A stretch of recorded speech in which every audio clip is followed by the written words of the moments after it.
relatori. La parola all'onorevole Borzan per un minuto, prego Biljana. Signor Presidente. Svaki dan u Europskoj uniji dostavi se oko 11 milijuna paketa. Cijene dostave su netransparentne, a neki poštanski operateri i grupe potrošača u izrazito nepovoljnoj poziciji. Ovom uredbom uvodi se red na jedno vrlo nelogično tržište, prema kojem je primjerice dostava u jednom smjeru bila 3 puta skuplja od dostave za istu udaljenost u drugom smjeru. Ova uredba rezultirat će i rastom e-trgovine.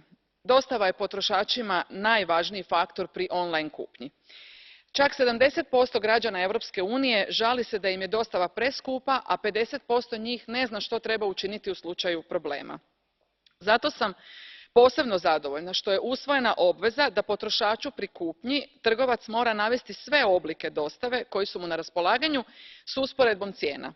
Isto tako, prije kupnje mora se informirati potrošača što učiniti u slučaju problema. Želim zahvaliti svojim izvjestiteljima u sjeni u Odboru za unutarnje tržište i zaštitu potrošača i kolegici Lucy Anderson na odlično obavljenom poslu. Hvala. Grazie. A nome della Commissione, il commissario Ansip. Please, you have the floor. Grazie, signor Presidente, honourable members of the European Parliament. I would first like to thank the rapporteur, Mrs.